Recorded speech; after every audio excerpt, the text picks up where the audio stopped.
tout simplement un match face à Rodez. Sur le papier, on se dit c'est le 13e, mais quand on regarde la dynamique actuelle, c'est un vrai bel adversaire. C'est un très bel adversaire qui sort qui a arraché ce match nul contre Lorient, 3-3. Déjà, marquer 3 buts contre Lorient, c'est une belle performance. Et qui a fait 2-2 à Bastia. On sait que c'est jamais facile. Donc ils sont sur une bonne dynamique. Ça va être le 3e match. Moi, ce que je disais, on a déjà fait 3 matchs en 9 jours. Parce qu'on avait joué le lundi contre 3. Donc ça sera le 4e en 12 jours. Donc contre un bel adversaire. Maintenant, à nous d'être présents. On connaît leurs qualités, leurs faiblesses, entre guillemets. Donc ça va être un bon match de football. C'est très bien, c'est une très belle chose face à une belle équipe qui est en forme en ce moment. Et sur quoi vous allez insister justement chez vous? Parce que bon, match à domicile avec désormais une petite pression supplémentaire sur les épaules. Une petite pression supplémentaire? Je crois. Pourquoi? Avec tout ce qui se passe autour du club. Oui, mais ça change. On attend de vous que vous gagnez tous les matchs. Ah, tous les matchs, oui, ça c'est sûr que ça va être compliqué. Mais l'objectif du début de saison n'a pas évolué. On l'a annoncé, on en a parlé que c'était de monter en Ligue 1 sur les 2 saisons qui arrivent. Donc voilà, après, oui, c'est sûr que l'arrivée des actionnaires aujourd'hui fait que l'on parle plus du Paris FC, mais les ambitions sont les mêmes depuis le début de saison. Donc aujourd'hui, il faut qu'on gagne contre Rodez et après, il faudra gagner contre Pau et contre Annecy. Et voilà, mais non, c'est ce que je dis, c'est pas une pression. Au contraire, ça doit être une source de motivation d'avoir, je répète, la chance d'avoir des actionnaires de ce calibre dans le football. Il y a énormément de clubs qui aimeraient être à notre place. Donc c'est pas une pression, au contraire, c'est une source de motivation pour atteindre nos objectifs.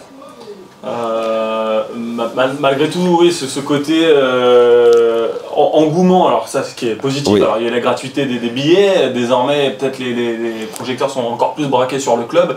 Ça, c'est quelque chose que vous abordez avec vos garçons ou au contraire on essaye de prendre que le positif du public qui vient à Charléty?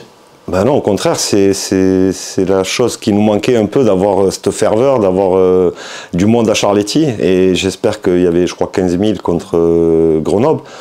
On aimerait qu'il y ait 18 19 000 chaque match.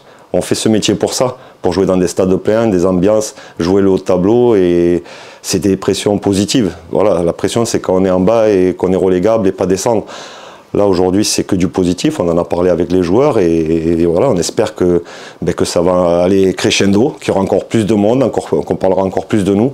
Voilà, maintenant, c'est les résultats qui feront aussi. C'est pas que l'entourage. Voilà, c'est ce qu'on fait sur le terrain aussi.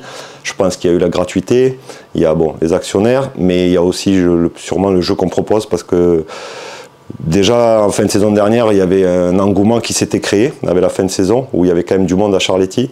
Et on est sur la continuité de ce qui se fait l'an dernier. Et voilà, j'espère que contre Rodez, il y aura beaucoup de monde à Charléty et qu'on va faire un beau match de foot face à 2 équipes qui jouent bien, qui ont envie de marquer des buts. On voit que Rodez marque beaucoup de buts, nous aussi, donc voilà.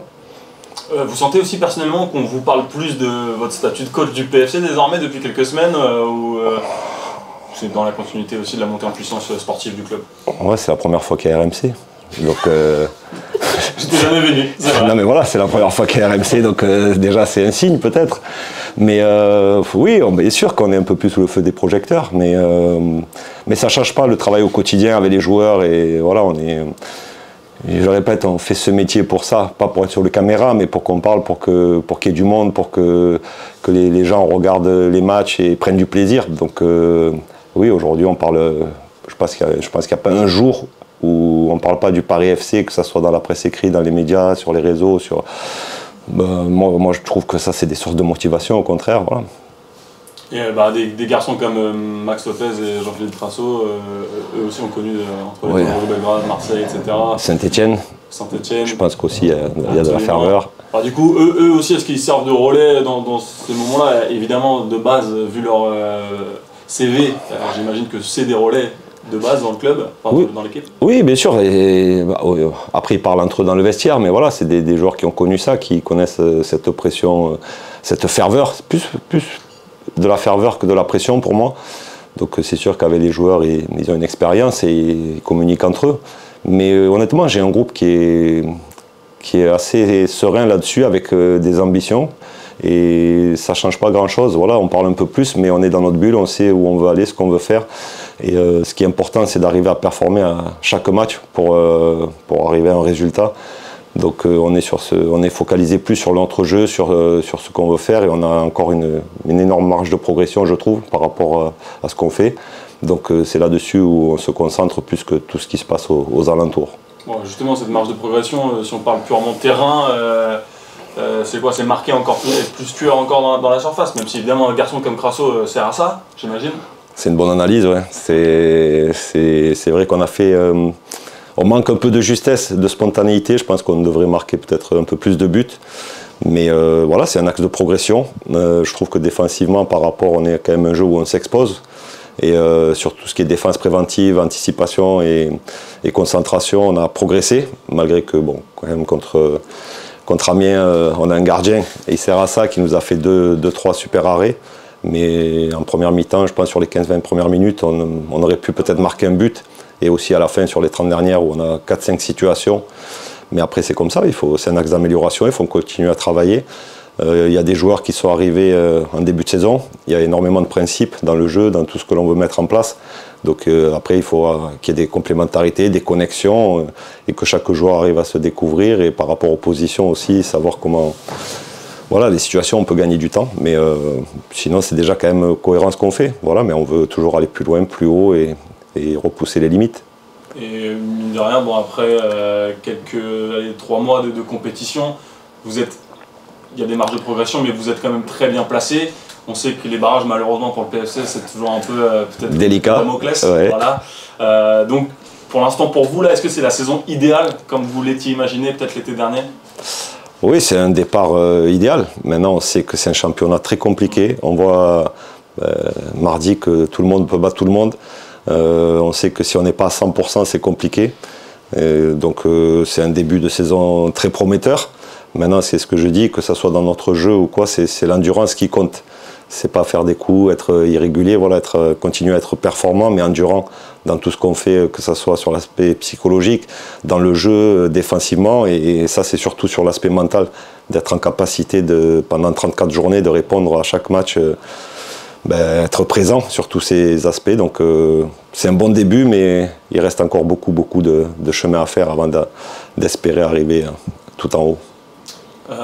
Une question plus personnelle, quand il y a un gros repreneur qui arrive comme ça, on peut imaginer Antoine Kombouaré au PSG en 2011, finalement qui a une grosse pression sur les épaules et a mis mauvais résultat. En fait, on n'attendit qu'une chose, c'est changer. Est-ce que ça, c'est une pression que vous ressentez peut-être à l'échelle du club, ou pour l'instant, il ne faut pas mettre la charrue avant les bœufs, voilà. Pas du tout, non, pas du tout. J'avais rencontré les actionnaires il y a quelques mois.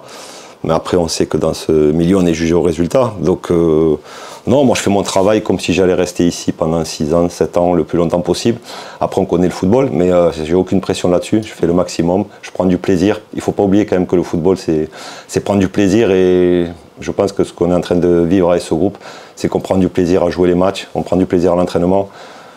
Je suis chanceux, pas chanceux, mais il y a énormément de gens qui aimeraient être à ma place. Donc, moi, je fais mon travail comme si j'allais continuer pendant très longtemps.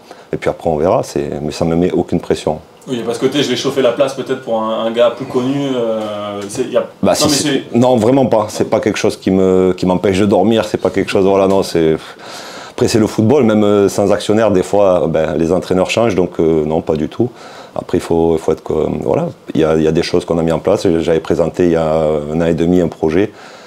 Et on voit qu'il est en train de se mettre en place. Ça a été compliqué le démarrage, mais depuis la saison dernière, à la 11e journée, de la 11e jusqu'à la 38e, on a toujours été dans le top 2. C'est vrai qu'on a fait un démarrage catastrophique, donc c'est la continuité de ce qui a été fait la saison dernière. Et on a amélioré avec... on sait que pour faire un effectif, il faut 2-3 mercatos par rapport au projet de jeu que l'on veut mettre en place. Donc en janvier, on a un peu fait des retouches là, à l'intersaison. Voilà, aujourd'hui, on a une équipe qui est en capacité de répondre à ce que je veux mettre en place et des objectifs du club. Et moi, j'aurais une dernière petite question, un petit pas de côté. Ouais. À l'occasion de la retraite de Griezmann en équipe de France, je me suis demandé si aujourd'hui un club français pouvait rater un Griezmann en sorte de formation. Est-ce que des joueurs à maturité physique un peu plus tardive ont leur chance? Bon, vous avez Maxime Lopez, alors lui qui a eu la chance de percer à l'OM, mais qui a aussi un gabarit particulier. Quel regard vous portez aujourd'hui sur peut-être des jeunes joueurs qui ne sont pas forcément les meilleurs en U15, etc. Il faut leur laisser le temps. Vous pensez qu'il faut être prêt tout de suite? Enfin, quel est votre regard sur la formation? Non, on sait très bien qu'il y a des joueurs qui arrivent à maturité un peu plus tard. Il y en a qui sont déjà, quand je regarde les 17 ans, où il y a des joueurs, on sent qu'ils sont déjà formés, qui sont prêts. Et il y a d'autres joueurs, on voit qu'ils ont des capacités, qui ont un potentiel, mais qui sont peut-être où il leur faudra leur laisser 1 an, 2 ans, 3 ans. Il y a des joueurs qui arrivent à maturité plus tard. Donc non, après le profil des joueurs, moi je suis bien placé pour parler parce que je joue avec Ilan Kebal, avec Maxime Lopez en Sentinelle en Ligue 2, où souvent on dit que c'est un championnat athlétique où il faut de la puissance. Donc moi c'est ma vision du foot, d'avoir une équipe qui joue. Donc c'est vrai que les jeunes... on les observe, on les regarde, mais il ne faut pas les juger à l'instant T. Voilà, il faut laisser le temps, comme peut-être Griezmann. À l'époque, à 16 ans, peut-être, il n'était pas apte, mais on voyait qu'il y avait un potentiel sûrement. Et voilà, donc il faut être patient. Il faut arriver à déceler le potentiel des joueurs, pas sur l'instant T, et voir la marge de progression qu'ils ont. Mais vous sentez que dans les clubs, c'est quelque chose qui a un peu... mûri. Mûri, exactement. Ouais, depuis ces 20 dernières années, on se dit, bon, on va peut-être... Après, il y a aussi un très bon maillage, aussi, notamment en Ile-de-France, de tous les jeunes, entre les sélections de district, etc. Donc c'est difficile de rater des jeunes. Mais est-ce qu'on a un œil peut-être plus, plus sain sur des gamins qui font pas 1m95 à 15 ans, et donc on se dit, bon, ceux-là, on peut quand même les garder dans notre centre de formation, même peut-être un premier contrat pro en se disant qu'ils sont pas prêts tout de suite. Les clubs français sont prêts, peut-être même au Paris FC? Moi, je ne peux pas répondre pour les clubs français parce que je ne sais pas comment ils travaillent, mais je sais qu'au Paris FC, c'est quelque chose que l'on fait. On regarde, on prend du temps avec les joueurs. Voilà, on n'attend pas qu'ils soient prêts à l'instant T. Voilà, quand on est à la formation d'un joueur, de l'âge de 14 ans peut-être, je vais me répéter, mais jusqu'à 17-18 ans, il y en a qui arriveront un peu plus tard à maturité. Et ce n'est pas le critère principal, l'aspect athlétique. Après, il y a des positions et il y a des postes, bien sûr, où il faut un minimum. Voilà, mais après, il faut être patient avec les joueurs, même souvent avec les nouveaux professionnels qui arrivent. Il y a beaucoup de choses qui changent pour eux. Déjà, c'est une première étape parce qu'ils veulent ce contrat professionnel. Mais après, souvent, le plus dur commence. Arriver à confirmer, arriver à faire sa place. Donc, il faut être patient, il faut essayer de les accompagner. Et c'est dans ça que le club aussi progresse au Paris FC. Merci beaucoup. Merci à vous.